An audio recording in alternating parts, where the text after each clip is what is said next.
We're already rolling, so. Oh, we are. Well, no. I mean, like, it's not like it's live. I cut the beginning awkwardness. Don't cut a goddamn thing. No, we'll keep this whole thing. There we go. This should be. I'm gonna use my core on this.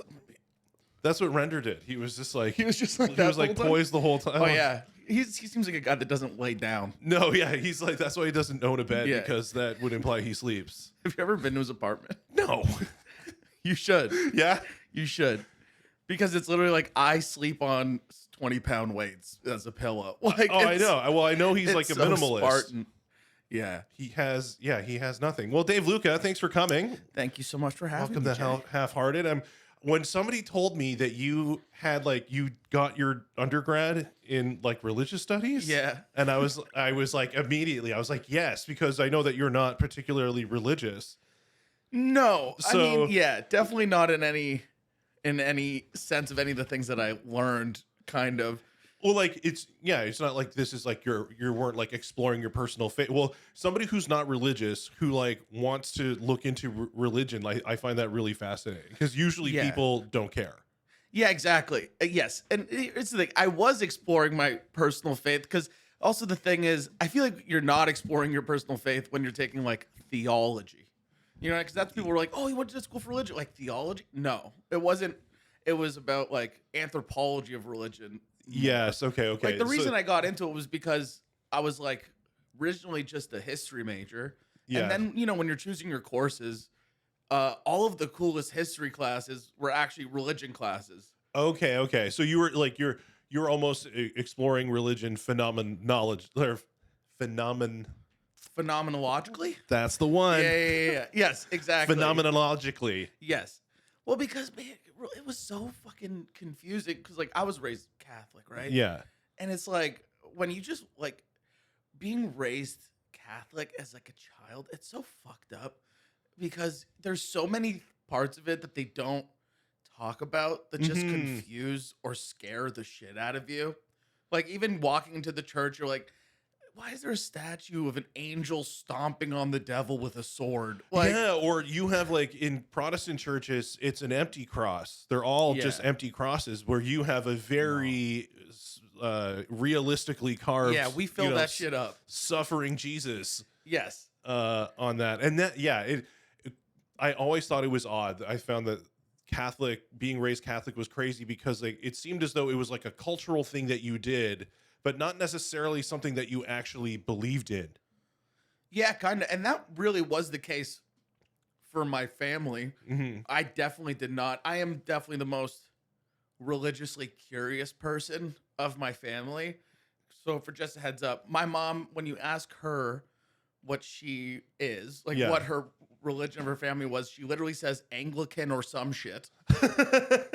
She knows fucking nothing. Yes. Because her parents weren't religious. They were just alcoholics. That was their religion. Oh, yeah. I mean, like, my grandmother, raised Catholic, couldn't tell you how many books of the Bible there were. Yeah. Like, she just knows, like, St. Anthony's who I pray to when I lose my keys. Yeah, exactly. And it's that shit, too, that I'm like, how did all of this come together? Like, how are these saints doing this? And they never talk about any of it, obviously. No. And my dad was raised Jehovah. Oh, wow. Okay. And in the words of my mom, he stopped being a Jehovah once he discovered pussy. You have quite a mom. Yeah. She's like, I converted him. He's like, Yeah. oh, wait, this shit's fucking lame. It wasn't hard. Yeah. And I asked her, I'm like, how did we become Catholic? And she's like, well, the best school was like nearby us was Catholic. Oh, wow. So when I got baptized, my brother and my sister, who are 3 and 5 years older than me, they also got baptized at the same time. Yeah. Oh, okay. So it was very much like, it was more of a utilitarian thing, I believe. That's so funny. So yeah, it's just so you could go to the. You know what? It crossed my mind when we were like looking for houses. Like if we moved here, we'll have to pretend to be Catholic. Yeah. Here's a fun little fact. Yeah, I know many people in high school that they came from public schools. I went to a Catholic high school as well. Yeah. Where they'll be like, yeah, I'm Buddhist. Like, I'll have like Chinese friends like, yeah, I'm Buddhist. I'm not Catholic. Yeah. But they could just go. Yeah. Because that's how the Catholics are kind of as well. They're also like, just get on in here. Yeah. You don't have to change. Just hang out. Yeah, Yeah. exactly. They don't expect it. Whereas the Protestant church is like, you got to buy in. Yes. You gotta be a part of it. So how did you get to a place? So you're kind of raised like apathetically religious, right? So like, Yeah. was there a point? So I presume that did you keep going on like Christmas and Easter for a long time, and like Yeah. stop going all the other Sundays at some Oh, point? my family and I don't think, man, I really only have like 3 memories maybe of going to church when it wasn't a fucking funeral. Okay, I think that yeah, also kind of messed me up too, of like, there was that immediate association with Catholicism and God and Jesus and death. yeah, And I okay, was scared of one, and I became seriously scared of the other. yeah. You know what? My dad told me about how like when he was young, he saw like a dead body like really young.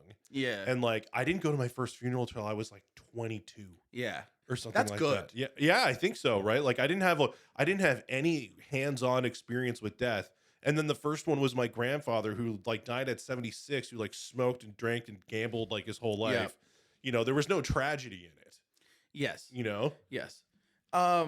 That's the thing. I think I went to my first funeral pretty young. Hmm. And it's so funny. I've talked to my family about this. This is when I realized, oh yeah, I for sure have a death complex, which is why I totally got into religion, Yeah. because I forget how young I was. Definitely a toddler, and I had a memory of being at this funeral and doing like a circle around this casket at the front of this, like, it almost felt like more of a chapel, which is weird because I've never been to another funeral where it's been in like a church like space where the Yeah. coffin is. It's usually in like it almost looks like a banquet hall or something. Yeah, like well, yeah, like the funeral Like, home is like a yes. banquet hall, but with dead people. Yes, exactly. But I remember this, and it was closed casket. I remember that, and I talked to my mom about it, and she's like, "No, it was an open casket."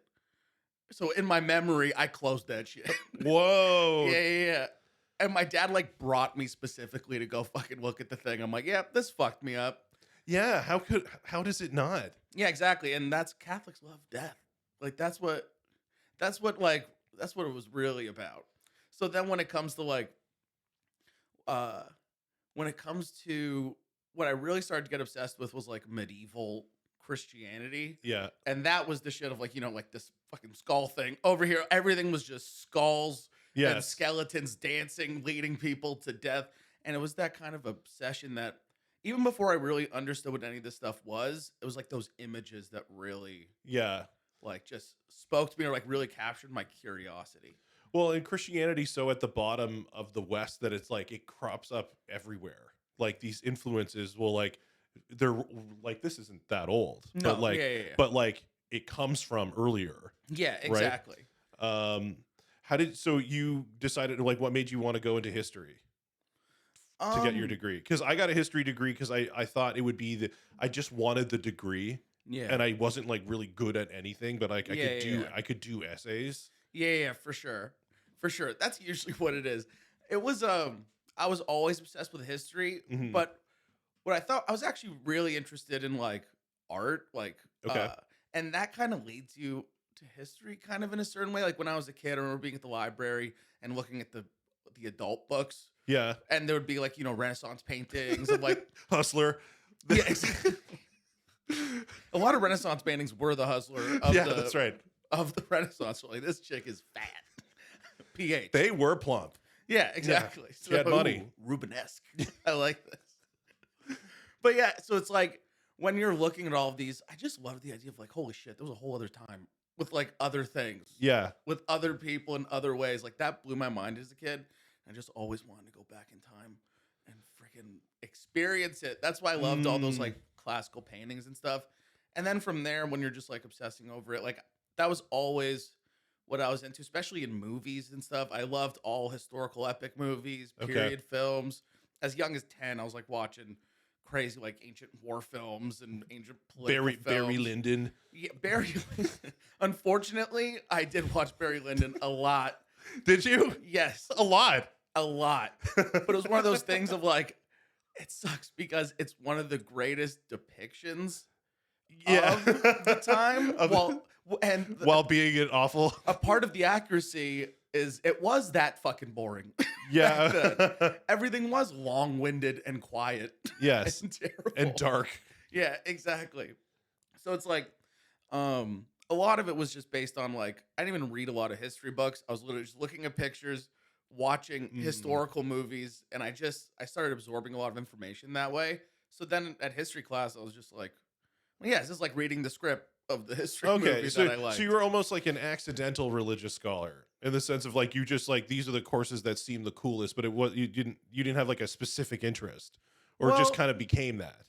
it's tough. The religion part came a little later in a way because um first it was all like, that classic when you're a young kid, like military history, Yeah, sword yeah, and sandal stuff. And I liked a lot of like I loved all of like the Jesus films. yeah, But from the historical way, like I just wanted to see ancient Jerusalem and stuff. yeah, yeah, yeah. And then it was probably around, when you start, it's either when you start smoking pot or when you hit puberty and your mind warps that you just start, when your mind starts to get a little bit more intellectual, like you start thinking philosophically, but at like a 15-year-old level, Yeah, like you're asking what you think are deep questions. Yes, exactly. Yes. I remember one time I blew my own mind just going like, wait, okay, so compared to an elephant, a mouse is small, but then compared to the moon, an elephant is small. So is there such thing as small? Is there such thing as big? Do any Yeah. of these things, does everything just exist compared to everything else? And I'm like, yo, that was fucking deep. I said Yeah, it to yeah. myself at 15. I'm like, you're a fucking idiot. I should be a philosophy Yeah, major. exactly. You know, sorry, scratch that. I should teach it. Yeah, exactly. Which is much easier. I had a great philosophy teacher when I was in high school. Yeah. We had a Mr. Pomikoff, but he was actually Dr. Pomikoff. He actually got his PhD in philosophy. That's cool. But we were like, why didn't you stay in university? Because he's just like, yeah, well, if you stay in a university, you like have to do research.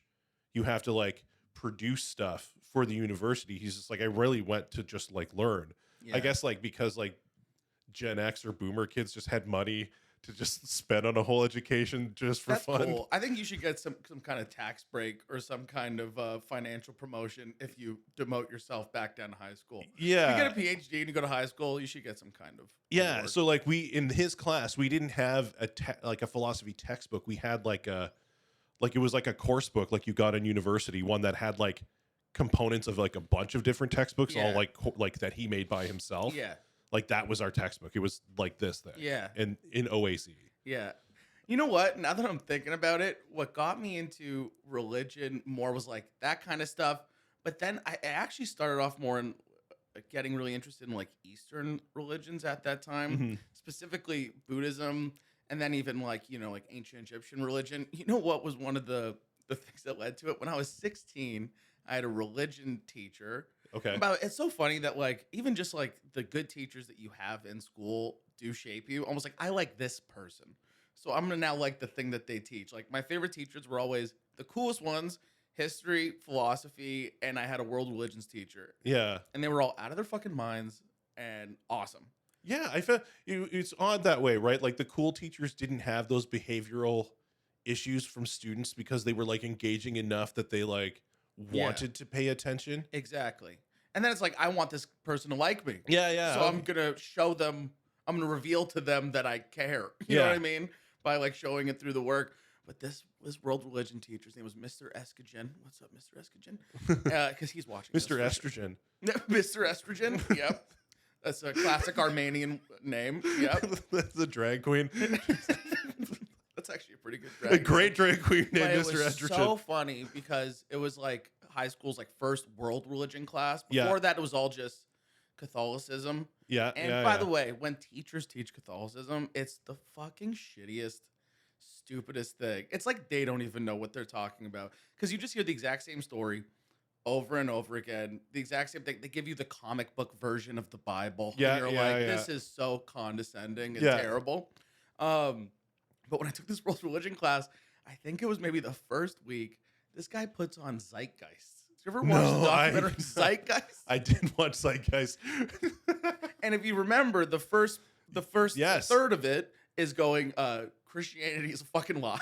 Yeah, well, you know what? And the thing is, though, that I was very in the church world when that movie came out, and it made Ooh. waves. It made waves. But for a little Did while. your pastor talk about it? No, but the thing was, like, it didn't take long for like the apologists to like get a hold of it. And even when I was watching it, there were parts of it that, like, if you had half a brain, you could be like, oh, like for instance, in Zeitgeist, he talks about how like, oh, Jesus is a sun god because sun sun and sun son, forgetting of course that the English language didn't exist in the time of ancient Egypt. Yeah, Right. most Like you're of it- using like a correlation between the like English, which Yeah, wasn't exactly. a language at the time. Exactly. Right. So it's like it's not the most well researched piece, but No.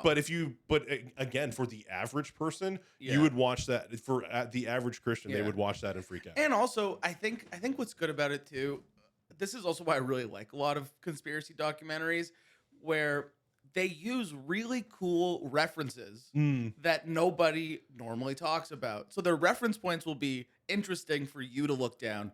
What they do with it, they fumble it and they fuck up and they simplify it, which is why I never listen to their thesis. You know what I mean? Yeah, It's almost yeah. like when you hear a comic with a really interesting premise, but they fuck up the approach and the punchline, and you're like, man, I could probably think Yeah. about something better than Yeah. that. You know what I mean? So when he shows this first, he's like, we're just going to watch the first third. Yeah, yeah. Because it covers a lot of different aspects of world religion. We're watching that. It's pretty wild. I then started to like look up everything a part of it, but it was so funny because when we got to the ending of the third, he goes, oh, we'll just keep watching it. And it just goes to how 9/11 was. 9/11 was fucking in oh, sideshow. dude. And we watched the whole fucking thing until the period was done. And I'm like, how does he even get away with this? That's so fun. Yeah, he just didn't want to teach that day. Yeah, and Clearly. he's like, he probably believed 9/11 was an inside job for sure. Dude, This guy was wild. I went down the 9/11 rabbit hole big time in the early Really? 2000s. Oh yeah, big time. I watched them all, but it was just more Yeah. of like the same way I'd watch Star Wars. Like it's not, no, it's not real, but it's fascinating. Oh yeah, like loose change stuff Yeah. like that. Like oh yeah, I went deep. I was like, yeah, oh yeah, George Bush planned it. yeah, Right, he was part of it. That's why those jets weren't available. yeah. 9/11 was a pretty wild time. Understatement for when I was like, I guess I was like 8. Where it's like when you get politically, it almost politically activates you just because it's around you all the time. Like by the time I was 9, I'm like, yeah, George Bush. People think he's a war criminal. I'm like, why did I even know that at 9? You know what I yeah. mean? I think 9/11 is when the 90s actually ended. Yeah. That's Yeah, like yeah. it's like that is the moment. I find it's so weird to admit, like I find myself I'll rewatch like the news coverage from that day on Yeah. YouTube. I'll just like relive it because I was 18 Yeah. when it happened, and I like you thought the world was ending. Like you never saw anything like this before. It was we had no idea at the time that like yeah, that was the end.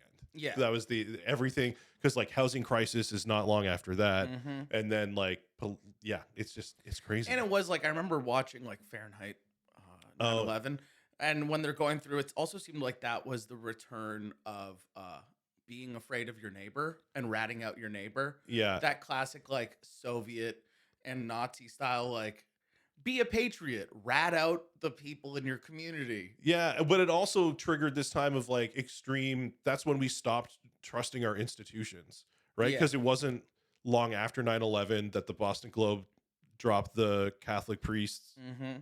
news story, so that went out the window. Yeah. And then like George Bush's election was contestable because of Florida, and Yeah. like it was a crazy. It honestly, when I look back at that time, I'm like, it's when the fun was over. Complete upheaval. Yeah, a exactly. complete up. The 90s were like a dream, and I think and then smartphones come. That's the end of the monoculture, Mhm. right? Like it's just so much. Yeah. So it's like, so that teacher was cool for I love that you knew where we were talking about. making everybody an extremist Yeah, in, that's right. in the world religion. What was the third part class. of Zeitgeist? Was it the economic Yes stuff? Okay. I believe, I don't know which one comes first. I think 9/11 is second, and I think the most boring part was the econ. I was like, Yeah. for the last part, I was just like, I don't yeah. know what they're talking I about. like that. We're saving the best for last. They go before we get to the end, just really quick. 9/11 was an inside job, but now here's the real shit. Yeah, yeah. It's so it's like that kind of activated me for learning about world religions. I started learning about Buddhism and stuff, but in a very 16-year-old white kid way. Like I read one novel about Buddha's life where they cover some of the main theological concepts, and it really blew my mind. The idea of like the simplistic approach, like the opposite, living in the opposite of both extremes. And it's not about starving yourself for God, and it's also not about being a fucking glutton. Yeah. or being like a narcissist. It's like trying to maintain a very quiet, humble balance. I'm like, that was really cool. Yeah. And at this point, I'm like, yeah, Christianity's fucking lame. Well, Buddhism yeah, has all these. It's like it was so novel. You know what I mean? yeah. Well, yeah, it's like you get introduced to all these religions where they seem way less like picky about sex. Like Yeah.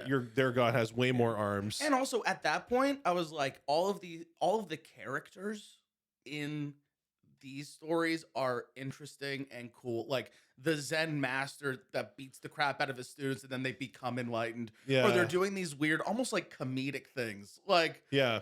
all of these like weird, like just behaviors of all these. It felt like there was a lot more unique characters Mm. that were expressing their religious concepts in cool ways. Well, and it's almost like, especially when you think of Buddhism to a degree, but Hinduism for sure, is that like they almost, because they're so old, they retain that almost like Greek god, Greek Roman god kind of mythologies behind Yeah. them, Yeah. right? And so whereas like Christianity is like, it's where it has like the central theme of it, but it also tries to be Yeah. very in the world, right? Yes. Like supernatural stuff. It's like with limits, whereas Yeah. Well, I mean, like, in terms of supernatural stuff, there's definitely. It's so funny. You're right, but then you're also wrong in another way of like, yeah, they're not. It doesn't feel as supernatural. It seems more of the earth, but then there's also a blue god playing a flute and fucking an avatar lady like in their art. You know what I mean? It's like like all of the different Tibetan gods. And yeah, no, demons. but that's what I mean is like they kept that thing. Yeah, Christianity didn't have it, right? Yeah, well, that's how I felt. But then I went to Italy on a school trip, and Okay. it was kind of like in hindsight, it was like a religious trip, but Yeah. they didn't promote it that way. And then that blew my mind because then I realized Christianity has all that stuff. Well, did you go through St. Peter's Basilica? Yeah, we did that. But what was really cool was when we went through southern Italy and we were just hitting all these old monasteries. Oh, okay, yeah. Where nobody ever I didn't hear about any of these like medieval Christian hermits and like the original like Franciscans and stuff that they were doing things that sounded very similar to me as like the ascetics in ancient Buddhism and Hinduism. Like we would go to this one monastery where like the person who founded it, they're like, yeah, this is the little hole that he lived in for 2 years in silence Yeah. to try to get closer to God, and like all of those extreme kind of activities. I'm like, there's so much more to Catholicism than I realized. Mhm. And then I had a bit of a religious experience there that kind of fucked me up. What happened? It didn't fuck me up negatively. It Yeah, fucked me yeah. up positively, but like it was weird. We were staying in this mountain town called Seta San Bruno, Okay. and it's known for it's one of the oldest monasteries I believe that was still standing. I think it was built in like 800 or something. Okay. Yeah. And we're there, and we're in the main chapel where the bodies of every I forget the name of like the main like who the head monk is. I forget what the title of that is. Like the main Yeah. church father of that monastery, where all of their bones were Yeah. buried, and they bring us in there to pray. Yeah. And I wasn't praying. I was like, fuck you, I don't pray. Yeah. What's Yeah. wrong with you? I'm an intellectual. Yeah. I don't talk to my imaginary Yeah, friend. exactly. Yeah. So instead, I'm like, you know what? Instead of praying, I was starting to meditate at Yeah. that point. So I used to do this thing where it's like, other people do this, I found out, where it's like, I cup my hands and you almost feel like there's like a ball of energy in your Okay. hand, and you almost like let it grow, and you feel it almost like, you Yeah. almost feel like you can feel it pulsate in your hands while you're meditating. And I was just kind of doing that, which by the way, I learned, yeah, that is prayer, you idiot. Like, I'm not praying. I'm just going to meditate silently. Yeah. And try to Focus on experience- energy. Exactly. Yeah. Just a classic fucking young dickhead. So I'm doing that. And then this ball of energy got like, it felt like bigger and bigger. And then it kind of pulsated throughout my body. And I had this weird, crazy, energetic, visceral experience that made me shoot up out of my chair, and I left the chapel. Whoa. I just got up and I left, and there was all these like little forest trails. Walked through the forest trails, and it felt like for a half hour, it was like, I didn't try mushrooms at this point. Yeah. It was like a mushroom come up. Really? Of like everything, vibrance, a weird visual like clarity, Mhm. and it was just a weird, very emotional experience. Walked around for like maybe 20 minutes, half hour, and I come back, and here's the creepy thing: all of the students that I was with were outside of the chapel, and two of my friends, who are brother and sister, were crying and hugging each other. Yeah. And I come back, I'm like, what happened? They're like, I don't know, like 20 minutes ago, they said they had a weird experience. They just broke down crying. I'm like, Whoa. damn. That's always crazy when it's not just you. Yes, that freaked me out. I'm like, okay, there's something here. And to me, it didn't have to do with, I didn't go, oh, I felt Jesus. I was like, there's a real unseen power. Yeah. And it almost felt like where humans project significance, I think places absorb a certain level of like human emotion or significance. And it's like you can activate stuff in different places. You know what I Yeah. mean? Like locations or things that humans have put feeling or emotion into, I think that stuff stays. But I was like it really threw me in for a loop. And one of our teachers was also a priest. Yeah. And I went to go talk to him about it. And man, this is what made me sad. I was trying to explain to him all this, and he goes, David, if you just accept Jesus into your heart, you'll understand. I go, okay. He's trying to. I hate where it's like you can't talk about the thing. It's just you have your one line of it's just like, yeah, accept Jesus. Yeah. But it's like, can we just talk about this? This like, thing that just happened to me. yeah, exactly. Where it's like, I might as well have said, yeah, I have anxiety. Oh, accept Jesus. Like, no matter what I said, he would have said that. I'm like, okay, I get it. The going through the actual church path isn't the way I'm gonna learn about this stuff. Yeah. Because the dogma, I think, gets in the way of a certain level of like person to person analysis or communication. Sorry, I have two questions, which is Yeah. one, like, what was your takeaway from that experience? Like more, I guess, in the short term and the long term. Take away Well, from having that experience, not necessarily the priest, but like the whole, like, I know you were saying like, oh, like there's some energy, there's some sort of like underlying force. Like, well, what made me realize was like, it's not bullshit. yeah, It might be skewed, or obviously, you know, when stuff gets written and passed along, you can't transfer visceral experiences to people. Like, yeah, maybe special people can do it, or through like, you can't control that. So you Yeah. have to create narratives and analogies and things in order to get people at least into a proper place, like setting them up. And you go, well, if you're in the right, it's like, what is it? Like time meets preparation, or like, luck is opportunity meets preparedness. yes, exactly. So it's like you can prepare somebody, but it's like the opportunity might or might not come, and it's up to you. Yeah, You know? I agree with that. I think like we always in the church they always say like you can't actually convert anybody, right? It Yeah. needs to be between like them and Yeah. God. All you can try to do is help facilitate. But up Even until though that point, they say that. yes, up until that point, I thought it was just all philosophy and intellectuality. But then it came to a point where I was like, oh wait, no, there's real, visceral, existential, spiritual experiences that inform this stuff. So that blew my mind for like, I need to go into this again and revisit this stuff, knowing like there are people in this world that have had these experiences, and that's what Yes. motivates them. So it really opened up my eyes and added an extra dimensionality to religion, because I thought it was just pure dogma, but I'm like, there is a real living energy here. Yeah. Well, it was like when I had my magic mushroom experience that got me into church, and then the thing that I found kind of disappointing, almost like you were saying, is like I get there and I'm the only one who's had that type of experience. And it was Yeah. like, if it wasn't for that experience, I wouldn't have even walked through the doors. Exactly. And you know what? There's probably religious people out there that don't like that experience. And that's also been shown throughout history of it's like it's like almost the two branches of every religion. There's like the bureaucrats, Yeah.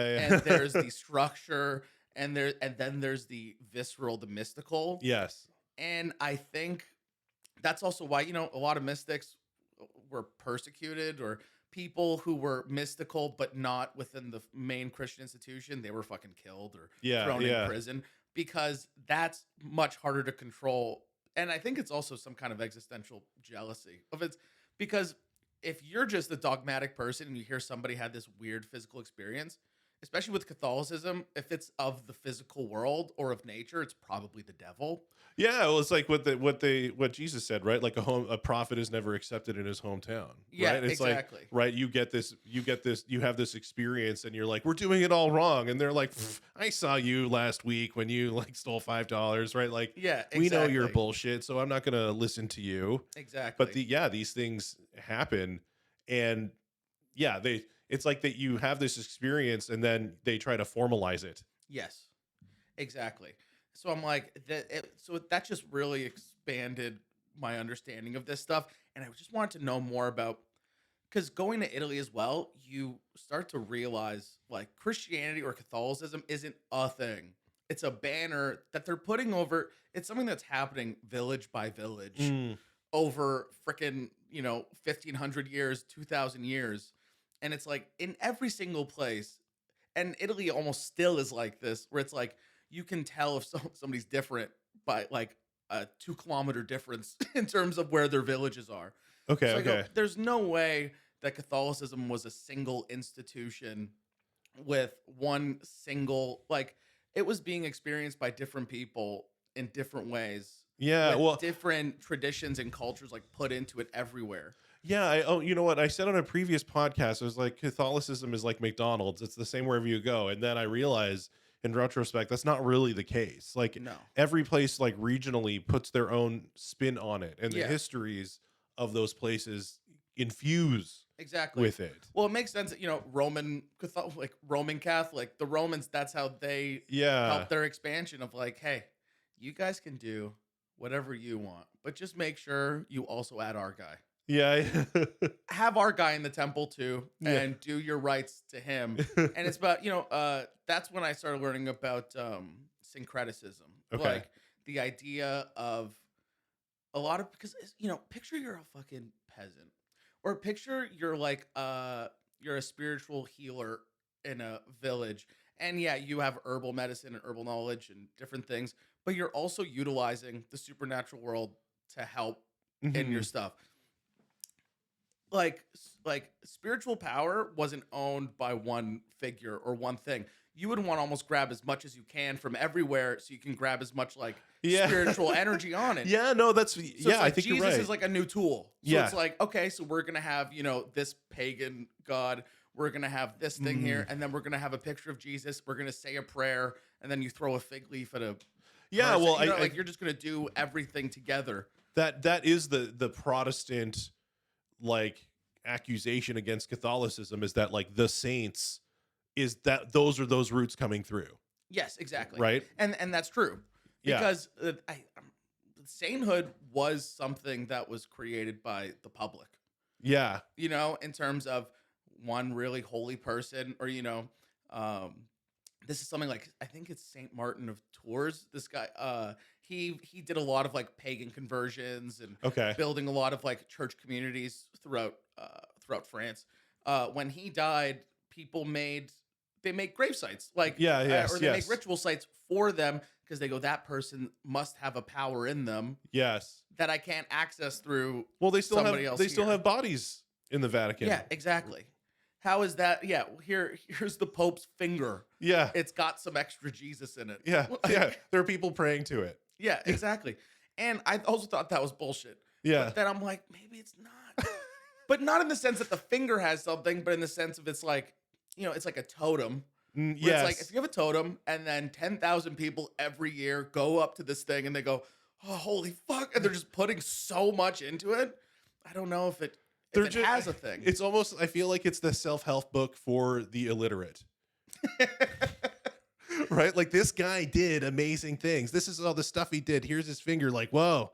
All right, we've got evidence of the guy who did the great thing. Yeah. Right? Maybe I could do some great things. Yeah, exactly. Well, that's how I felt when I went to Assisi. Okay.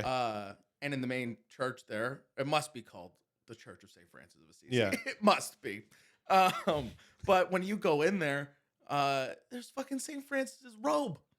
It's in a glass case. Yeah. Like, that's his motherfucking robe. That freaked, like, it when you see a material evidence of, and it doesn't matter if it's magical. Like, it doesn't matter if it's just the fact of like, wow, this isn't just something I've read or something people are telling me. This guy. This guy wore this. Yeah, no, there's something I can always tell, like when somebody's probably an idiot when they're not struck by how profound that is. Yeah. That you're in the presence of like this real item that had this real, like we're talking about this like hundreds of years later, and I'm Yes. seeing it firsthand. Like Yes. that idea of the closeness that history brings to you. Like, Yeah. it's crazy, and yeah, it's nice to talk to somebody who has like an appreciation for it. Oh, of course. Yeah. You know, and also the other reason why, so pretty much to make a long story long, between like end of high school and then beginning university, I really started to make a transition from being fascinated with Eastern religions to like specifically like medieval Christianity Mhm. for this stuff, because there's something about, it's almost like I was just reading about this thing. It was this story that this heretic used that he got himself fucking killed. It was this story from medieval era about the three rings. It was about this king in this land who had three sons. Then he Okay. had his king's ring, and he made another two that all looked alike, and he gave them all to his three sons. And the three sons warred over each other over which one was the real one, Yeah, and okay. nobody could really tell what it was. And it was like an analogy of this heretic. He used that as for an analogy of like God made multiple religions, Oh, okay. and they okay. all look exactly alike, but they're theirs, and everybody's trying to war over which one's the right one. Oh, When really the okay. whole point is they're all. He gave you a ring to have, and that represents the power. Why Is are you trying there- to fight over the right Is one? there a part in this story where he says the real ring is the son who's like the most generous and kind? Like it's almost as if like the father used it as a means to like the real ring is with the son who is the nicest. Yeah. Essentially, and so it inspired them all to try to be the best that they could be in Oh, order to yeah. live up to the idea of the ring. That I don't know. No, I heard a story John Tesh told on the radio once about this. It was like one of those chicken Tesh soup. said it. Yeah, John Tesh. So it has to be not I- true. Well, you know, the three rings and sons is pretty close. Yeah, exactly. So that's what it made me think of.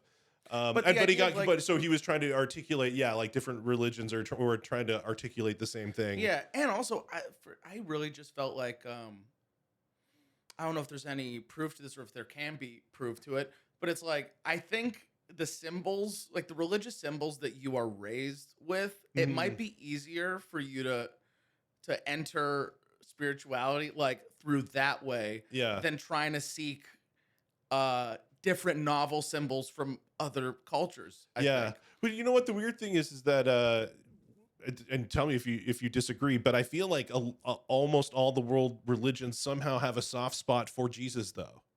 Yeah, isn't that weird? Yeah. Isn't that cool?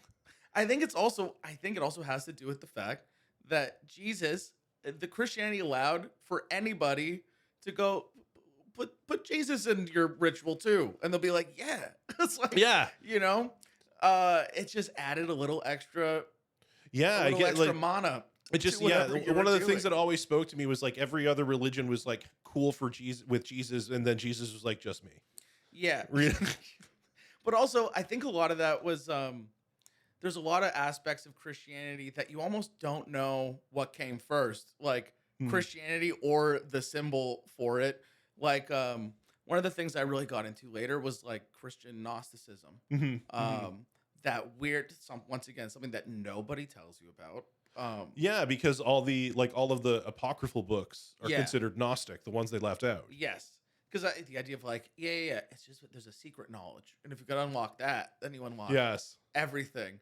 But then it's almost like alchemy, where it's like it's about pursuing the secret, and it's almost not even about finding it. It's like, anyways, it's like Gnosticism was a thing that existed before Christianity, Yes. and then Christianity comes in, and then they projected all of their Gnostic knowledge through the framework Yes. of Jesus. So it's like Jesus. I don't know why it was just such a great framework. Well, I agree with that though. I think that like people always disagree with me, but I really think it's true. Is the sense that like Christianity became the religion of the West because it provided this sense of like everybody's equal, right? Like God is the king, everybody else is equal, treat each other well. So it created this basis for peace Yeah. that allowed technology to progress. So instead of having to everybody feeding themselves and protecting their stuff, it provided enough peace for long enough for technology to progress. So like that's why it was like what science was birthed out of. It's so Literacy. funny. It's so funny because it's like both happening at once. And it's like, because once it's so almost weird to even just talk about Christianity or Catholicism. Mm. Because all the time, yes, definitely it allowed for a new understanding and approach of like innovation and even innovation in thought Mhm. and technology. But it also at the same time was like anything of the earth is the devil. Oh yeah, I'm not If saying it you're was a perfect. woman, you're more of the earth because you have to deal with earthly things more Yeah. because you give birth, so you're a little bit more of the devil. Yeah. So it's like it's so weird how technology like it was both at the same time. It was so No, strange. yeah, absolutely, definitely not perfect, but like, but stable enough, Yeah. right? Stable enough to kind of bend with the times, Yeah. right? Yeah, for sure. And that's the thing of because also you don't even know how many villages, like say even just throughout Europe, you could say yes, this is a Christian village. This is a Christian village. This is a Catholic city. But how much of it was actually going on Mm. in the place? Because there was a long time I remember reading all these like when I guess it was around maybe like 1300s or kind of Mm. late dark ages where people were writing back like there would be a priest who goes to a new congregation and they'd be writing letters back to the Vatican going, this is fucked. There's horses in the church. Like they just used the church as like stables. They'd sell stuff because they're like, yeah, this is the brick. This is the big brick building. Yeah. This is where we should keep important shit. Yeah, yeah. So it's like it's so much of it is like how much did they really know what was Mm. happening? And then that's also where a lot of that syncretic stuff happens of like the worshiping of different saints Yes. and then the witch hunts and all of those things. That's where it crops up. Yeah. Wait, yes. I mean, but I think that that was probably widespread everywhere because of just lack of knowledge. So all the things that negative things that happen in your world that you can't explain, you just had to assign a supernatural cause for. Yeah, and also I think it's like the thing that changes first, I think is like the language. So it's like no matter what, if you were in a community, you had um you had pretty much a healing man or woman Yeah. who they had knowledge of nature and they helped with birth and they did all these things. And before Christianity, they would be, you know, the holy man or holy woman. The British called them cunning men or cunning women. Okay. And that's everywhere. But then as Christianity came in, they'd be like, yeah, he has the power of Jesus. But they just use that term. It's the new term for you're the guy who kind of travels between the realms. And it changes over time. You're a doctor now. I read tea leaves. What? Yeah, exactly. Yes. And also that's also one of the I became really obsessed with learning about the witch hunts Mm. because it was like fighting over who has control over the language of like science and medicine Yeah.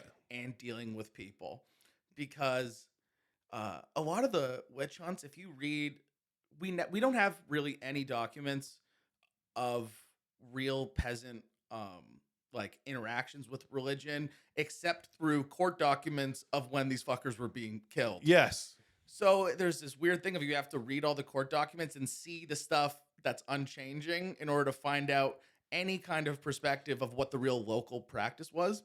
And there was lots of people like in southern Italy there were these guys called the good walkers or the night walkers. They're called the Benedetti. Okay. That for like 200 years they started being persecuted by the church and being killed. And in the court documents, they're like, yeah. At night, they're designated as children. They were like European shamans almost. Okay. They're designated as children to be warriors for the village. Where at night, during the feast days, they would go out at night out of their bodies and battle demons from other communities to fight for the fertility of the fields of their community. Yes. Okay. So it's all supernatural war going on, and they talk about it like it's real. And they're like, "No, we're doing this for Jesus. Like we're warriors of Jesus. We're fighting the devils Yes. in order to help." And the church is like, "What the fuck are you guys doing? No, you guys are devils too. No, we're like knights of God." They're like, "No, you idiot." But it's like they were probably doing this for thousands of years before Christianity came. But as Christianity comes in, they're like, "Oh well, God is good.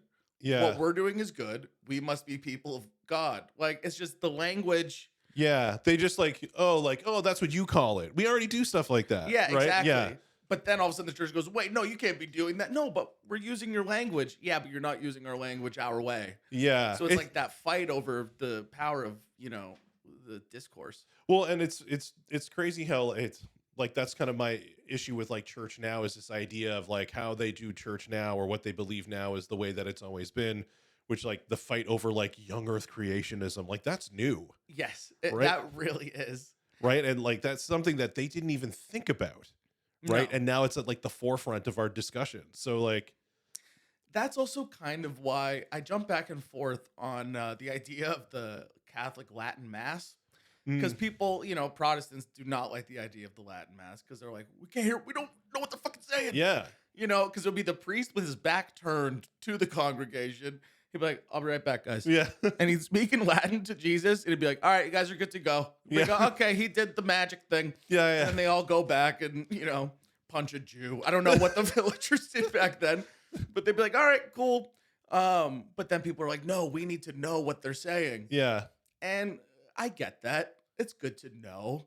But at the same time as well, there probably was a positive of like, just let that guy do the thing. You don't have to. Yeah, if things go bad, it's on him. Yeah, and also now with all of the information being spread amongst everybody, you get caught up in shit like that. You know what I mean? It's like it changes in an uncontrollable way. Yeah, education also led to like a church full of people who think they could do it better. Yeah, do you know what it reminds me of? It almost reminds me of like maybe a good analogy is the way journalism has changed. Yeah. Where it's like, how people romanticize like, back in my day we got our news from Walter Cronkite and that was it. Yeah. And that's when we all were on the same page about everything because we had like 2 to 3 institutional resources.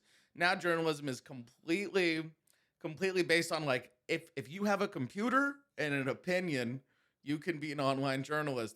And now things are just so well, and the real journalism doesn't actually like if you're on Twitter at all, like you'll just see it firsthand. Like I feel like I would listen to the radio like for 7 minutes on my way to work, and it's just hearing things that I saw on the internet 3 days ago. Yeah. Yeah. So sometimes I think the Protestant Reformation, by the end of it, it became like Twitter. It was like 900 different people going, "Well, here's my take," and then every person can get like 400. Yeah, that's like that's the classic argument Catholics have against Protestants is that you traded one pope for like 1,000. Yeah, right? I think that's fair. I think that's a fair argument. Yeah, I think it's fair. Other than that, like I think that Catholics, like we were talking about before, they have this idea that it's we're one organization, we're the church, but they're not, right? Like the regional variety is crazy. Yeah. Well, also, just because it was under Catholicism, I don't know how many Protestants have ever accused people of heresy. Because also it was different. Like even the way that they killed people was different. Of like Protestants and Anglicans, they hung their people, like heretics and stuff, because it was actually more of a political crime. Okay. Whereas Catholics burned their heretics because they're actually trying to save them. They're like, the fire will purify you and you'll go to heaven on your way out. Oh, that's so much worse. I know, but they're like, "You're welcome." Yeah, like, that is how it was. But Anglicans, they hung them because they're like, "Oh no, you're speaking against the king." Yeah, by being a heretic. But like Catholics accused fucking everybody of heresy because any monastery or any sub branch got picked up if they, this happened to the Franciscans. And then underneath the Franciscans, there were even more extreme off groups that were like, "We're gonna kill the rich." Well, and that's the other thing. There's all the groups into the different groups within Catholicism, and thousands. I watched is it The Name of the Rose? Have you seen that movie? One of my favorite movies. Have you? Yeah, I rewatched that movie recently. I was like, oh yeah, that's a good period piece. Penitenziagite. What's his name again? That guy who he played an absolute He plays like the Hunchback, right? Is that who you're talking Yeah, about? and he needed no makeup at all for that. He was in Sons of Anarchy. Yeah. I know exactly who you're talking. He's Hellboy, the first Hellboy. Yeah. I looked at they were a sub branch of Franciscans that they were just out murdering nobles. Yeah. And murdering bishops and stuff because they were doing their own little reformation. It just wasn't sanctioned. Yeah, they were they were the Catholic CIA, just like we just do what we want. Yeah. But the cool thing about that was a lot of these subgroups, they were still trying to get approved by the institution. It's almost like if you want to start a third party in America. It's like you have the right to try to start one. But it's going to be work and you could do it. But it's like if you're going through the process, it's like you're trying to get confirmed within an institution. Yeah. Where it seemed like Protestantism, those branch offs were like, no, I'm just going to start my own militia. Yeah. I don't need your confirmation. If I can just get some people under me, I can just have my own thing. Oh, yeah. That was why I was always like when I was more hardcore, I always wanted to know what the governance structure of I was one of those Christians. That's really wild. Like I would always want to know like who the senior pastor was accountable to. That's amazing. Like that's the type of participation that I don't think Catholics have no, or give a shit about. Well, yeah, like I wanted to know who, like I needed to know that this guy could be fired. I needed like that he didn't, because so many of the pastors that I've seen go down, I feel like I repeat myself all the time. It's like you get a guy who is such a charismatic speaker that you get people in the door, and then he's allowed to do whatever he wants because basically he's the lifeblood of exactly of the church, right? It's so weird how there's so much more of a political dynamic, and it seems like in these evangelical churches. Yeah, it's crazy. I've been in like church meetings where like they're trying to get money for like somebody who's working in the youth group who like parents really like. Yeah. And they're like trying to like get money taken away from missionaries so they can pay this person who's working in the youth group. Yeah, and that's wild. Yeah, that's why it seems like you guys are like hipster cafes. And modern Catholicism is Starbucks. Yes. Where you go in, it's the same everywhere. You can take one guy and throw him into another one and replace him. Yeah. It's all the same.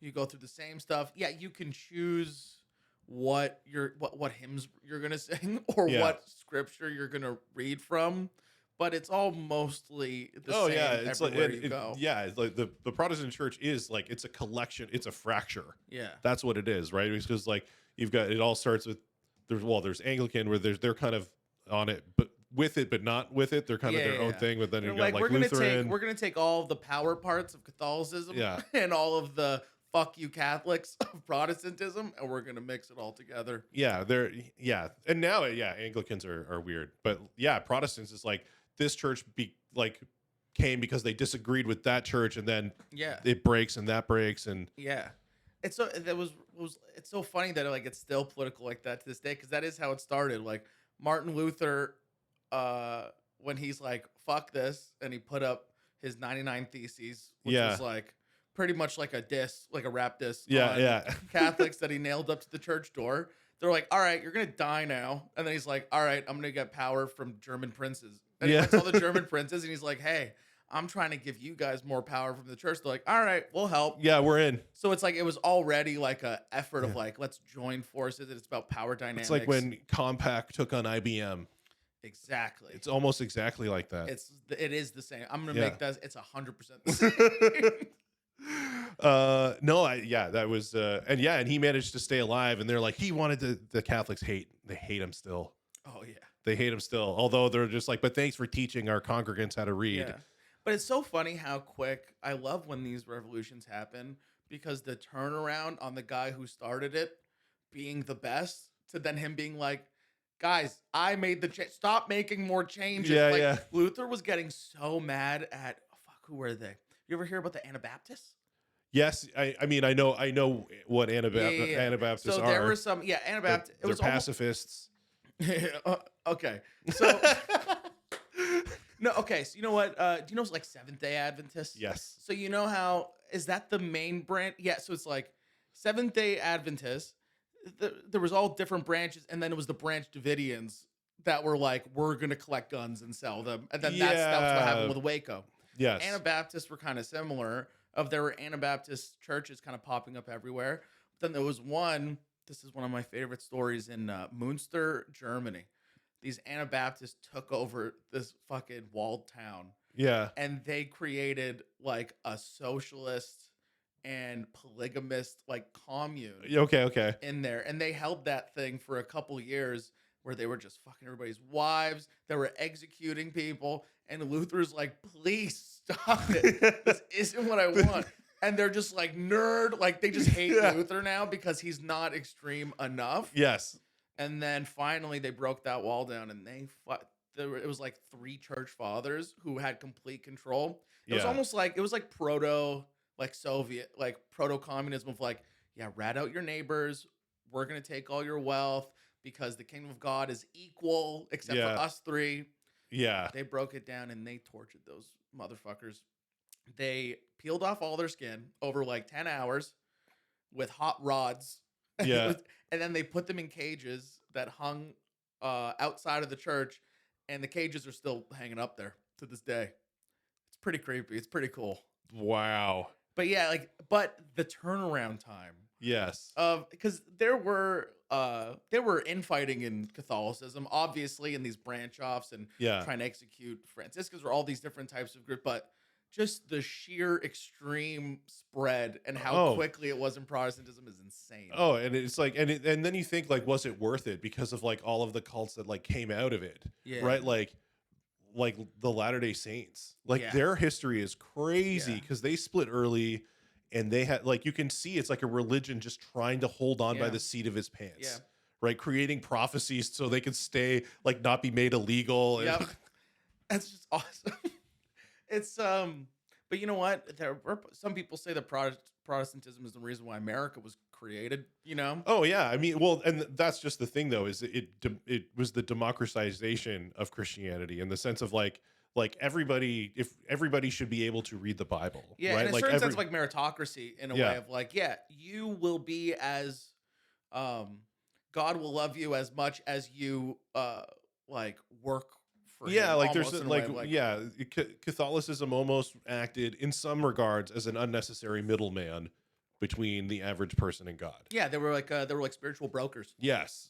Yeah. Like, come here, I take a percentage, and we'll get you God's love. Yeah, and I think it's funny. I always get like religion things on my like Facebook videos, and now I have these ones that are like pro Catholic starting to come through, and I'm just like, oh, that's not a point. It's so funny how Catholicism is making a comeback. I mean, God, I feel like God is kind of making making a comeback. Yeah. You know, like I feel like we, you know, in the 2000s, we went through that 4 horsemen of the, you know, atheist apocalypse kind of period, and things look bleak.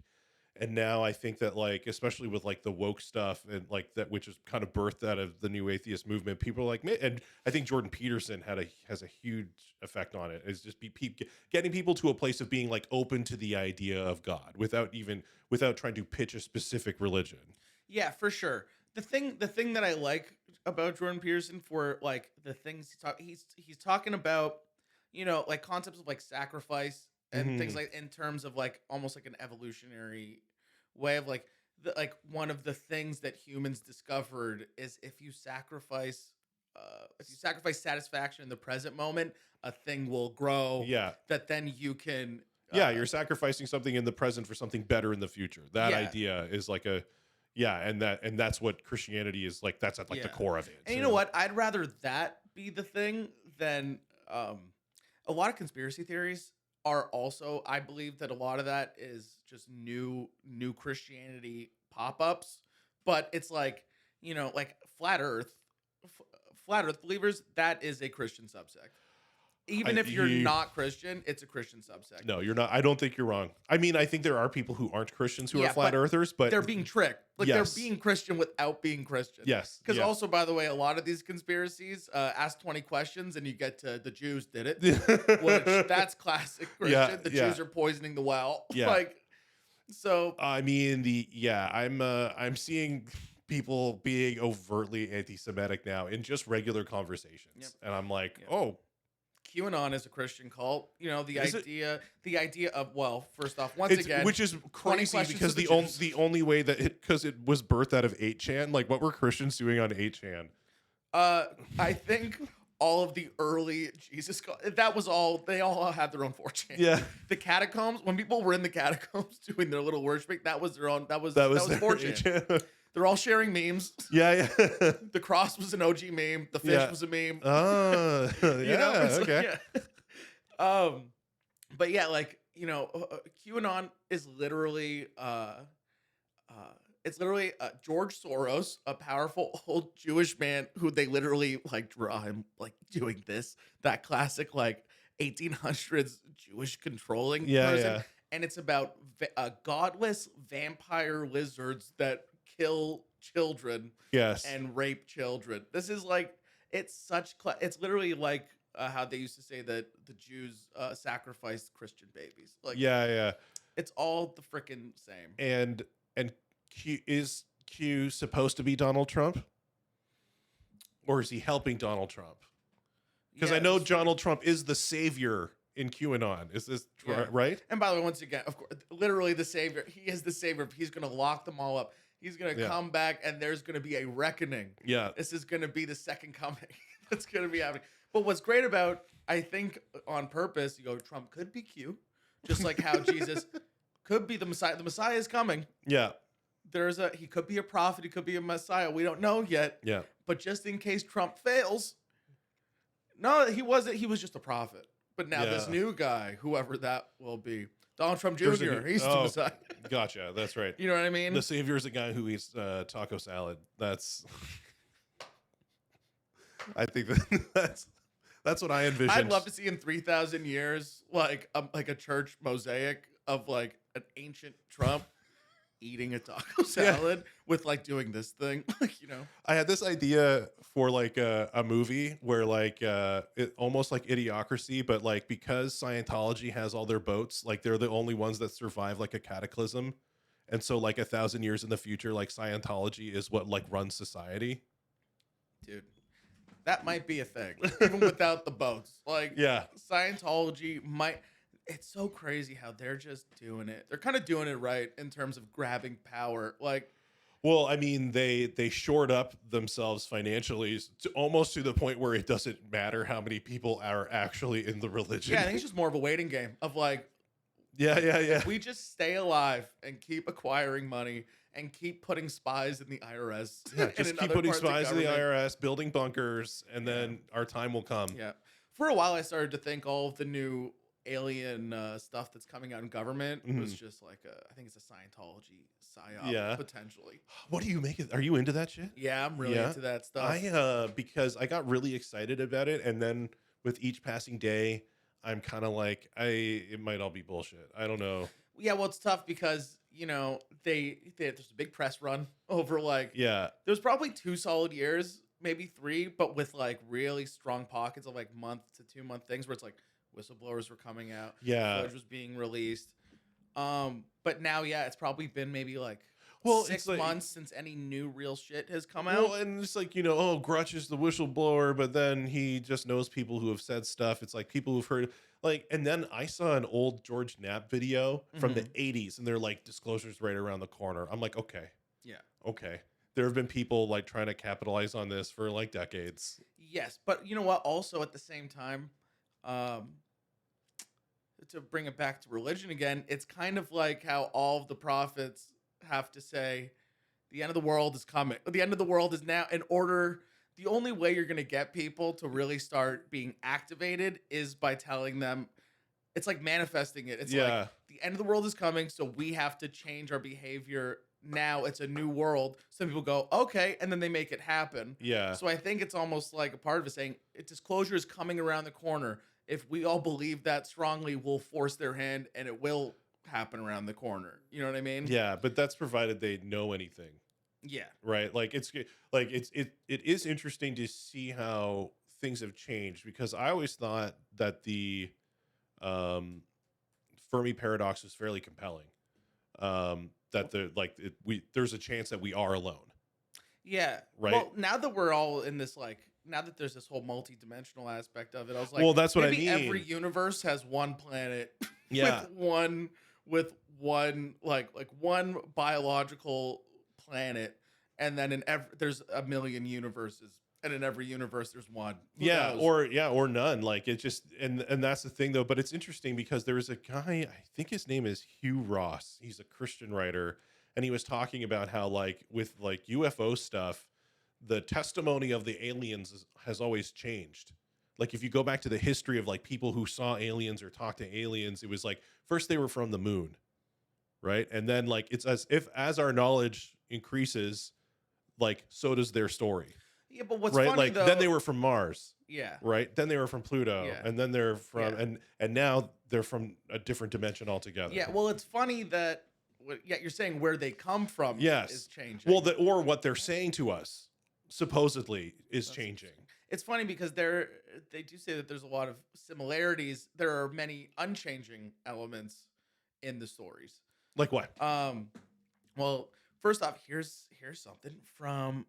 You ever hear about Aleister Crowley when he contacted that entity named Lamb?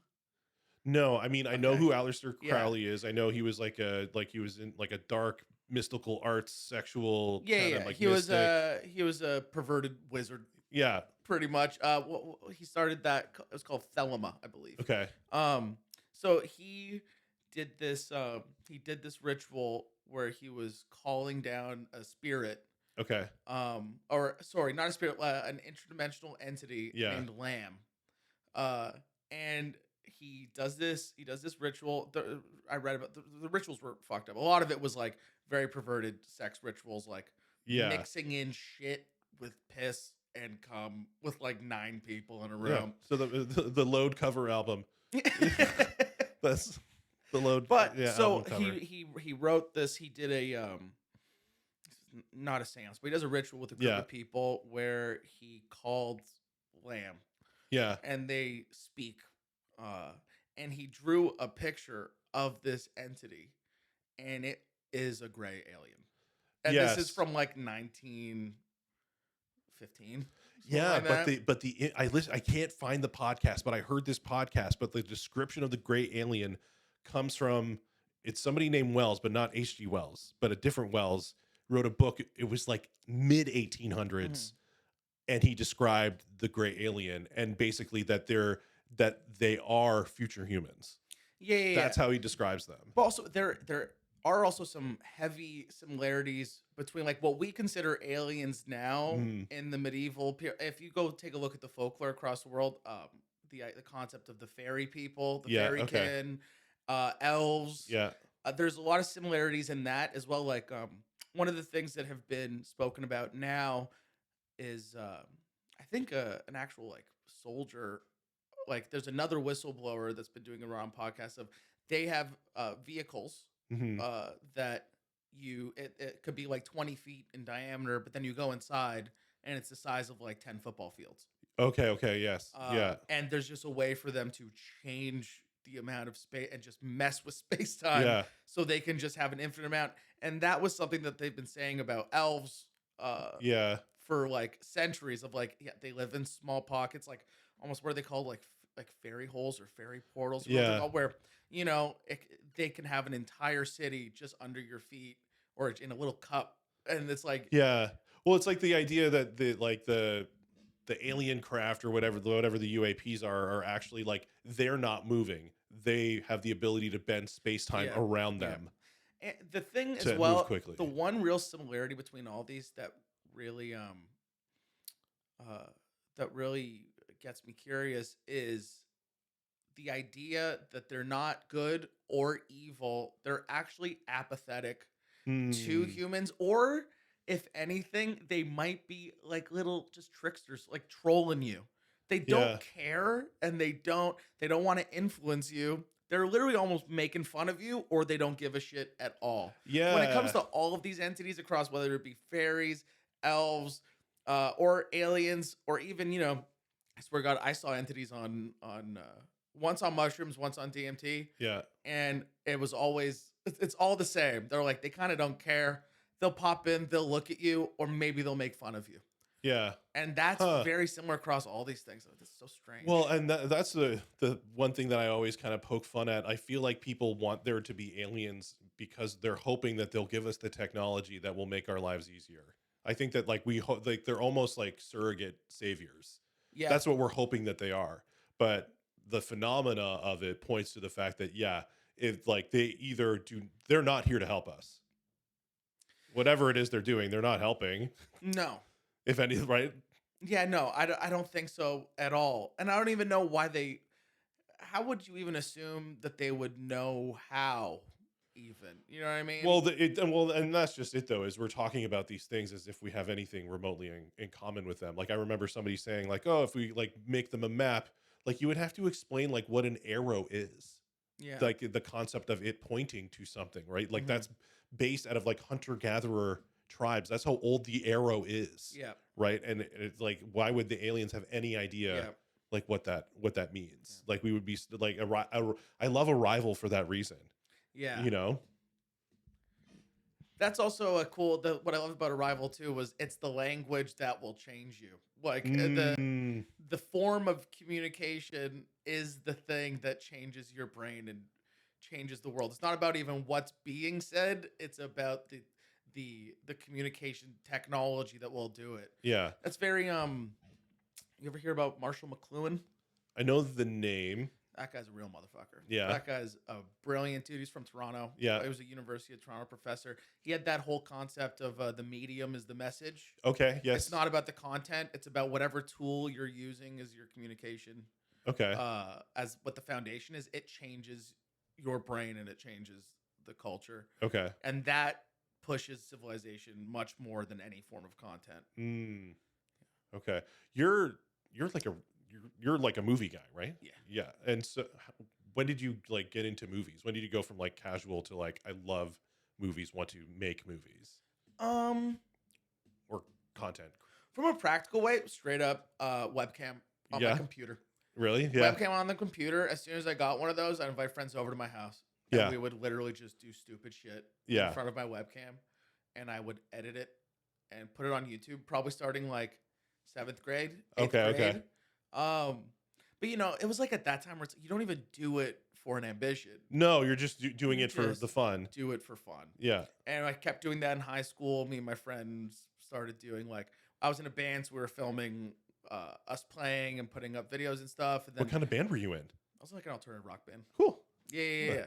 I did that from straight up 9th grade to What did you play? drums. Oh, nice. All right. Yeah. Nice. And then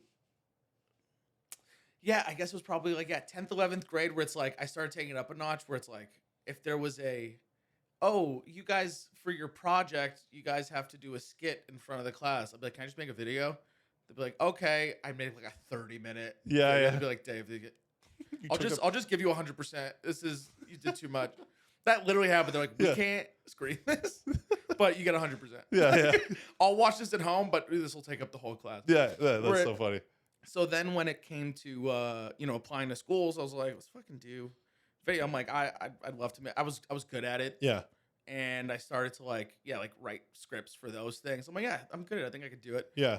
So I still didn't know which way I was going to go. I knew I wanted to fuse them. I was either going to go to film school and keep learning about history and religion stuff, and I'd love to be able to write about that stuff and film that stuff.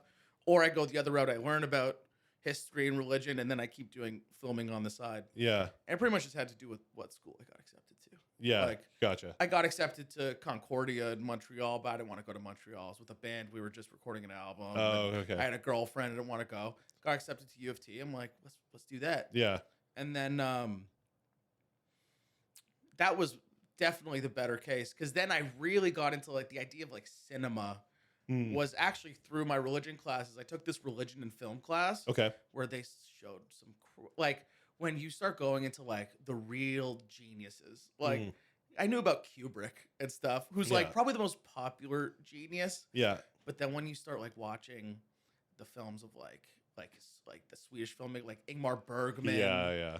Or the idea of transcendental film, Japanese films. Did you watch surrealist, Buñuel? Did you watch Begotten? No. What's that? You haven't seen Begotten? No. Oh man, it's this. I think it's either the early '90s or late '80s or something like that. It's this black and white movie, and it's about like God killing himself, and then his son being birthed out of it, and it's like this total like avant-garde horror movie take on like creation and God and stuff like that. It's like That's pretty rad. oh, I'm honestly surprised you haven't heard of it. Yeah. It's Begotten. Wow. Yeah, and I think it was like a film student's like thesis or whatever That's final cool. project, and That's cool. and the guy who did it ended up doing Shadow of the Vampire. If you've seen that movie, No. it's like Is it about a vampire or is it just the title? no, the Shadow of the Vampire. I think that's the right name of the movie, but it's like a movie about the behind the scenes of filming Nosferatu. Oh, okay. That's like that. That's what that movie is. Okay. But so the guy who directed that movie did Begotten, which is like this total cult, like underground, black and white movie about the death of God and the birth of Jesus and the Mother Earth and stuff like that. Yeah. And it's fucked. Yeah. And yeah, there was something about these films, like in the, like,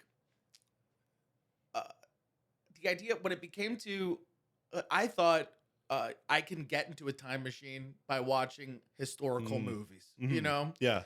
like, oh, I'm gonna go watch Troy. So I can learn about ancient culture. But there was always this veil of like kind of it's obviously not believable. Oh yeah, Brad Pitt is not from ancient times. Like I can't. But when you watch religious films, for some reason it felt more visceral. Of like, I feel like I'm getting something authentic here. Yeah. Did you like The Witch? I loved The Witch. Yeah. Another one kind of like that is The Witch. The Witch when it came out, I was like, yes. Yeah. Because from the time that I was in university, all I want to do is make films about witchcraft, medieval folklore, and like, and so then when he came out, I'm like, this is fucking exactly. Yes. This is feeding me exactly where I want. Yeah. It was like, and they're all inspired by the same stuff. Like the one of the movies that blew my mind. It's called Haxan. Okay. It's called Haxan: Witchcraft Through the Ages. It was a Swedish filmmaker from like I think it was 1919. Okay. Maybe 1921, and it's half documentary, half anthology. It's like where pretty much it's documenting how witchcraft evolved through the ages. Okay. And it's like all recreation, but it's like a documentary. But is this like actual witchcraft or how people perceived or projected witchcraft to be? Kind of both. Okay. Kind of both. Because it starts with it gives you like almost the ancient structure of the way that they saw the world, Yeah. and then how magic fits into it. And then they had 3 to 4 different vignette stories. Okay. Of like these classic stories that a lot of other films about witchcraft have used about woman who wants to have sex with a priest who visits her all the time. Like a widower, priest comes and visits her all the time. She falls in love with him, wants her to have, wants him to fall in love with her. She seeks out one of the cunning women who gives her a love potion, gives him the love potion. He tries to rape her. Like that kind of, almost like the kind of genie concept. Oh, what you wish for. Yeah, be careful what you wish for. Yeah, okay. And then it goes through kind of all of that, and then it goes through the ways that they would force confessions out of people. Yeah. Of like, listen, if you tell us that you did this, we'll kill you quickly. Yeah. And that's the best you're gonna get. Yeah. So then they just go, yes, it's true. And also a lot of the ways that witchcraft became like they stoked fear was they would say, hey, we'll kill you if you deny it. But if you agree, we'll just make you fast for like 100 days and you'll be in prison. Yeah. Just admit to it. Or if you don't admit to it, we'll fucking kill you. Yeah. So, and then that's how they kind of kept pushing their own propagandized version of witchcraft, like the actual like pact with the devil stuff. Yeah. Because none of that was true. Yeah. Like it was never the devil. It was always, it might have been like a pre-Christian ritual that continued. Yeah. But it wasn't the devil. Yes. That was all bullshit. And then it ends with in the 1800s when they would throw women in sanitariums Yeah. under hysteria, and Okay. how that was kind of also a projection of the same witch hunt that happened. Oh, in interesting. yeah. So Okay. it kind of goes through all of that. But what's crazy about it is this is the fucking 20s. This is Yeah. like 1920, 1921, and the practical effects in this stuff is unbelievable. Yeah. You have to check it out. It is so freaking innovative, and there's something about it that just it feels like you're back in time. Yeah. The way that I don't know if it's like old layered upon old that makes it, the fact that it's a 100-year-old film Yeah. documenting 400-year-old things. Yeah. But it was just so fucking fascinating. That's cool. And yeah, that's what it seems like. All these new, I think they call it, what do they call it? It's like conceptual horror or high concept horror. That's Yeah. kind of the new elevated horror. Yes. Yeah. Like That new A24 stuff. Yeah. The Ari Aster stuff. Yes. It's like that. It seems like they're really kind of taking it back there, which is amazing. Yeah. I mean, their stuff has been so refreshing. Like Talk Yeah. to Me was so good. Midsummer, I love. And even Hereditary. At the beginning, I didn't dig it, but then like over time, I began to appreciate it. Hereditary is one of my favorites. Yeah. Well, because also the thing, I hated horror as a kid. Yeah. Because when you're a kid, also for when I grew up, horror was fucking Jeepers Creepers, Yeah. maybe Final Destination, where it's just, gore. And maybe it kind of changed with Paranormal Activity a little bit, where they're bringing back the idea of like, this is an ancient demon. I mean, Paranormal Activity, I thought like the first one, I saw it when it was only supposed to be in Toronto for a weekend. Yeah. And it was like the scariest movie I'd ever seen. Yeah. I feel like I get judged for saying that, but again, like this was at a time when way before the hype machine got to it. Yeah. Yeah, I think But also it's so funny because you almost don't know when the hype, because that was also very artificial created. One of the most innovative things I ever saw was where they had the website, demand this be screened in your theater. Yeah, Where it was yeah. almost like people don't want you to see this. Yeah. That was just a marketing ploy that worked fucking perfectly. Yeah. Well, and they showed, I remember in the earliest ads, they were showing like audience reaction Yeah. to the movie, which is Yeah. like, I think, yeah, it really helped. Well, I think the reason why horror is one of those last bastions of a genre. It's like you can tackle religion and philosophy and comedy and a sense of gore like all in one thing. Well, Like you can do more with it because it's not a genre that expects yeah, commercial return Yes. in general. yeah. And some of the best religious films are horror films. Yeah. Now that like The Witch is a religious film. Oh, God, sorry. Yeah. You know what I mean? I Where thought you were talking about like from the people that brought you Left Behind. No, but in the sense of no one's gonna go see a religious film. No. But you'll go see a horror film that it completely rests on religious concepts. Yeah, when you watch a supernatural horror movie, it's the only time in a movie where you're, as an audience member, you're like, oh, thank God the priest is here. Yeah, exactly. And also, fucking people going Paimon after Hereditary, Yeah. like Paimon, like this fucking 3,000-year-old, Mesopotamian demon. People just know it now. Yeah. Can you imagine if you're like, oh, you got to watch this film? It's about Paimon. And you're like, shut the fuck up. Yeah. You know what I mean? I remember watching horror movies in like my heavy Christian days and like walking out with my wife being like, if they just do a pastor, they're calling the wrong people. That's also what I liked about like the Insidious series. The idea of, they were using that's Christian. Yeah. In the sense of, it's a demon. If it's Yeah. a demon, Yeah. it's Christian. But the woman that's there to help, they're not specifically Christian. They're just somebody that has been born with the gift of the ability to walk across these different realms. Yeah. So it's almost like back to that medieval concept, like I was talking about before, of some people have the ability to cross between these realms, Yes, and then yeah. then the religion is projected onto them of like, technically that person is a Christian healer, the person who was able to help the father cross the realm to go save his son. Yeah. Like that is a Christian story, but it's done in a non Yeah, Christian we have context. in the Christian world, we're like, oh, they have discernment gifts, right? What's a Like discernment gift. it's like people who like know what the devil's up to. Oh yeah, exactly. People who can like I call them jokingly Ghostbusters.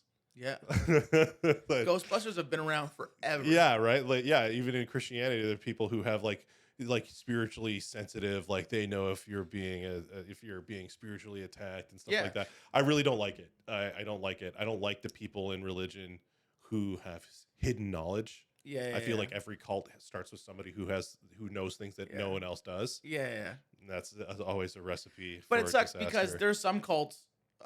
I think cults are really mistreated. I find them fascinating. I think there was a time where, because there's an idea of like the a cult now has a different there's a different definition to it as it was before, because there were cult practices in antiquity where a cult was more of a localized ritual. It was almost like how different towns have their burger joint. They're like, oh, you gotta love this place.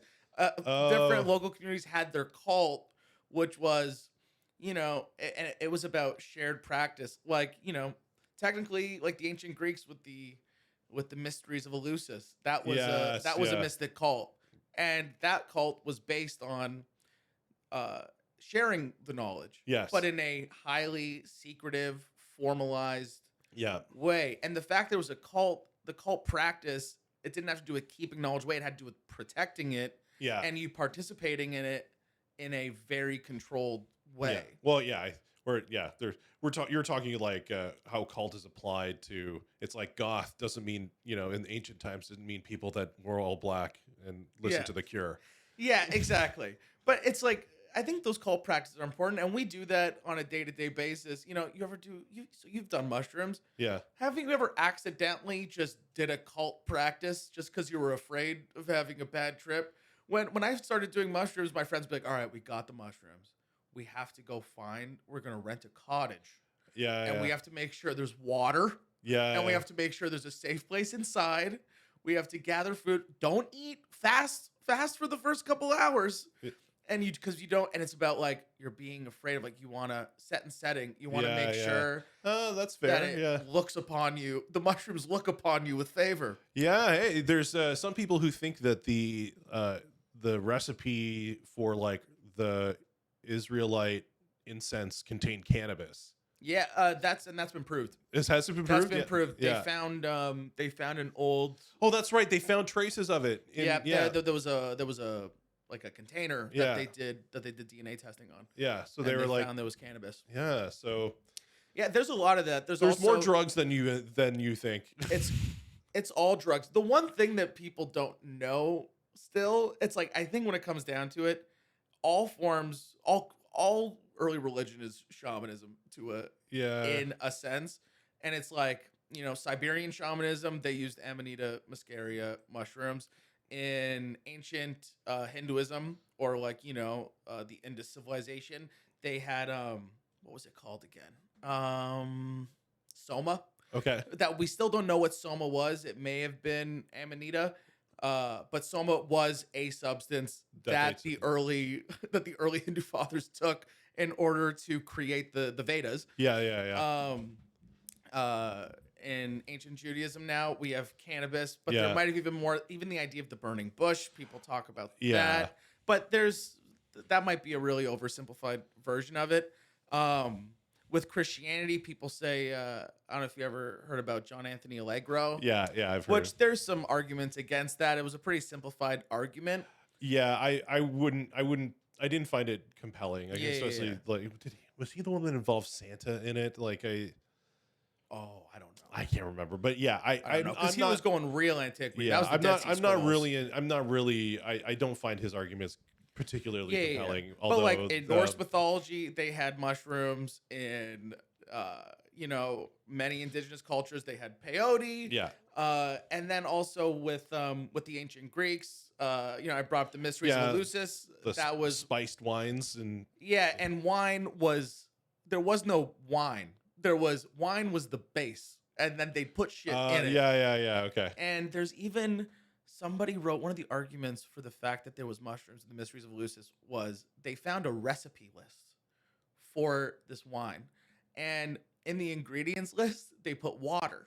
Yeah. And somebody found it very strange. They're like, well, why would water be a recipe? Because of course a base of it is what, like, there's no reason why it wouldn't be. It almost seemed odd that they put it in, and they found that when they included that recipe list, it almost created a, what's it called again, where the first letter of every word in a list makes its own word, Uh, like a no, we're so dumb. I know. What do we?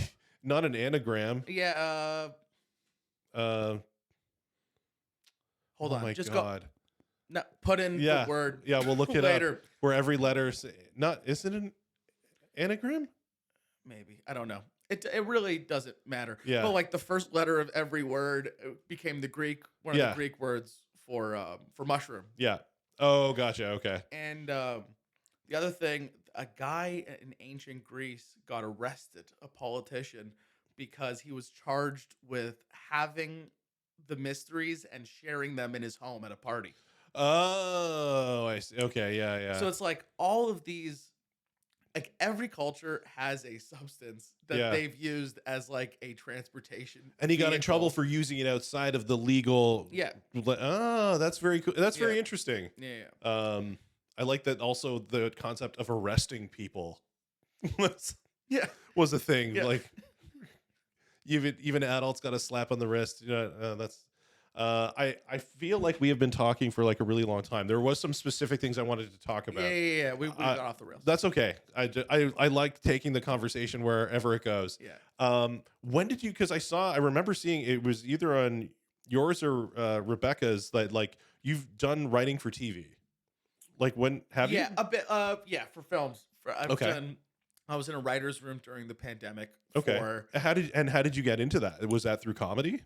dude, it was so wild because this is all because of the pandemic. I Yeah. was working in TV like crew, like camera Yeah. assistant or something. And then when the pandemic hit, I had nothing to fucking do. Yeah. So I started applying for different like remote jobs and stuff.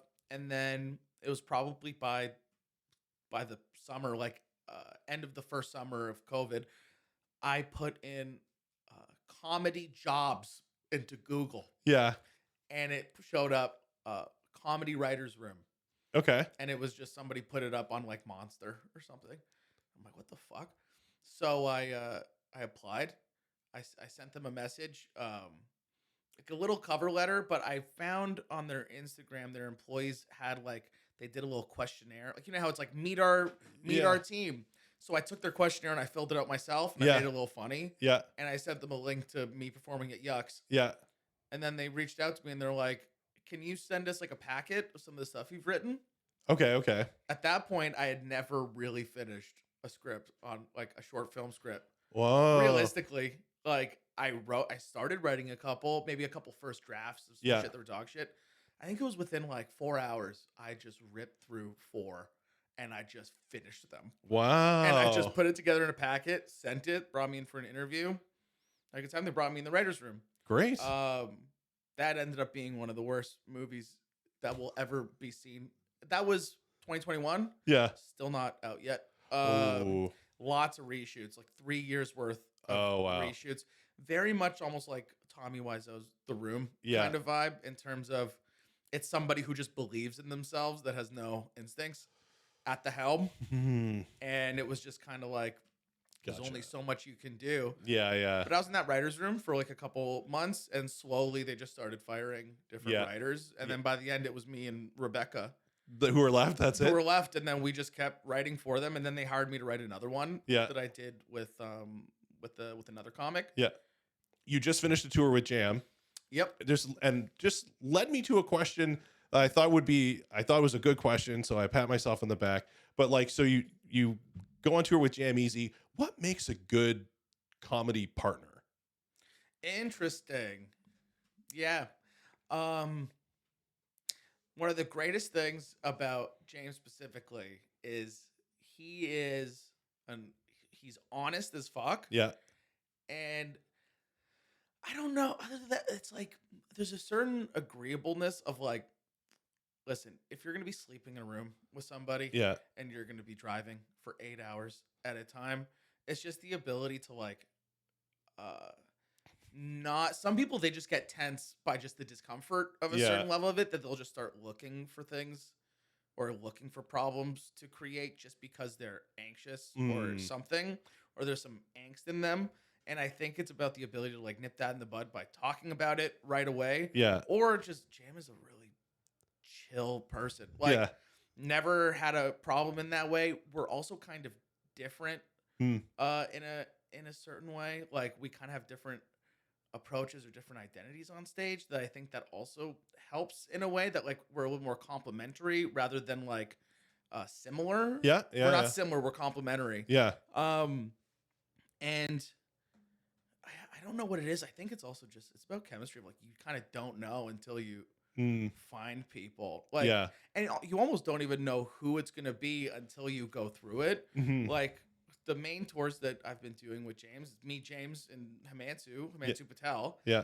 and always been friends with Himanshu. We never really did a lot of shows together, but when we hung out, we spoke. Yeah. But this tour was gonna be the first time we were really gonna be together, and all three of us have different styles. I might wonder how this is gonna go. Yeah. And Himanshu was one of the fucking coolest people. Yeah. So, and you get to see different sides of people Mm. that are like, I found he's a fucking maniac. It's a very interesting ways. I did not know he'd be a guy that like, he'll go off by himself and just go fucking meet people and go party. Yeah. If we're tired, he's like, fuck it, I'm gonna go out on the town. He comes back with crazy stories. You just kind of have to figure it out. You might have a couple nightmare tours with people. Yeah, I hung out with Himanshu once. It was like after the lab, and he's like, "Yeah, we're gonna hang out." I'm like, "Yeah, sweet, we're gonna go hang out." And then he like walks into like a dance club to like go meet women. I'm like, "I'm leaving. I don't." Yeah, he's good at that. Yeah. I've never been good at that. No. He's good at that.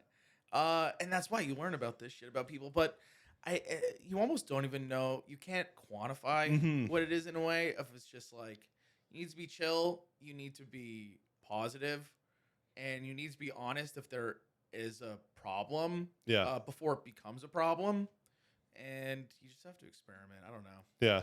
I honestly. Is this don't not even the know what it first is. tour that you've tried to do? Have you had like ones where you worked with people like where it didn't necessarily work? You don't have to like name names, but Yeah, like, no. I mean, not really. No. No. The first tour that we did was us three doing like Nova Scotia, Yes. New Brunswick, Yeah. Ottawa, Montreal, and we just got lucky. Yeah. It Nice. just worked perfectly. Yeah. Yeah. Dave, Luca, thank you for coming. This is a good one. I I like think this. so. This was a great conversation. Thanks for having me, man. Yeah, of course. Yeah, I'm glad that we managed to make it work. Yes. I had my heater died Oh, I see. that one weekend I was supposed to have you. Then I sprained my ankle. Oh shit. And so I had I went from having like 3 podcasts in the bank to I'm a week behind. Yeah. I really like this pod. I've listened to. This is probably one of the only local pods I've really listened to. Like, Sweet. full episodes. I loved you and James Yeah. Cummins. I thought that was a great convo, and I fucking loved you and Matt Baxter. I thought that was great. That's one of my most complimented, Yeah. commented on podcasts. And now I can't even. He's not on Instagram anymore. I can't find him. Yeah, he's wanna- on his journey. I want to check in on Matt Baxter and see how he's doing, but I can't. If anybody knows a way, if Matt Baxter's number, I'd love to say hi to him and see He's and probably a check in. pastor now. He's Matt Pastor. I that would be a good name change. He's he's on his journey. Yeah. I've seen people go down this. So Yep. yeah. Anyway, Dave, thanks for coming, buddy. Thanks so much for Appreciate it. having me, man. Bye, everyone.